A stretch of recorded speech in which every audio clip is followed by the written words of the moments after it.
বন্যা দুর্গতদের এলাকা পরিদর্শন বিধায়িকার। শরৎনগরে বন্যা দুর্গত এলাকায় সরেজমিনে ক্ষতি দেখতে দুর্গত এলাকায় পৌঁছলেন উত্তর চব্বিশ পরগনা জেলা সহকারী সভাপতি তথা বিধায়ক বীণা মণ্ডল। অতিবৃষ্টির কারণে স্বরূপনগরের সোগনা গ্রাম পঞ্চায়েতের চারঘাট গ্রাম পঞ্চায়েত, গোবিন্দপুর গ্রাম পঞ্চায়েত, সারাফুল গ্রাম পঞ্চায়েতের বিস্তীর্ণ এলাকা জলের তলায়। সমস্যায় এই অঞ্চলের মানুষ থেকে শুরু করে গবাদি পশু। বিধায়িকা বলেন, এই অঞ্চলটি তিন দিকে নদী পরিবেষ্টিত, ফলে অতিবৃষ্টির কারণে এই বন্যা দেখা দিয়েছে। এদিন তিনি সাধারণ মানুষের সাথে দেখা করেন এবং কথাও বলেন। তাদেরকে জামা কাপড়, খাদ্য এবং ত্রিপল দেওয়ার ব্যবস্থা করেন তিনি। শাড়ি দিয়েছেন, তেরপল দিয়েছেন, বাচ্চাদের জামা প্যান্ট দিয়েছেন আর বাচ্চাদের লজেন দিয়েছেন।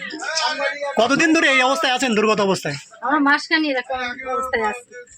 এখানে এই যে বৃষ্টিটা হলো, ৩-৪ দিন ধরে যে বৃষ্টি হলো, সেই বৃষ্টিতে তাদের ঘরবাড়ি পুরো জলের তলায় তলিয়ে গেছে।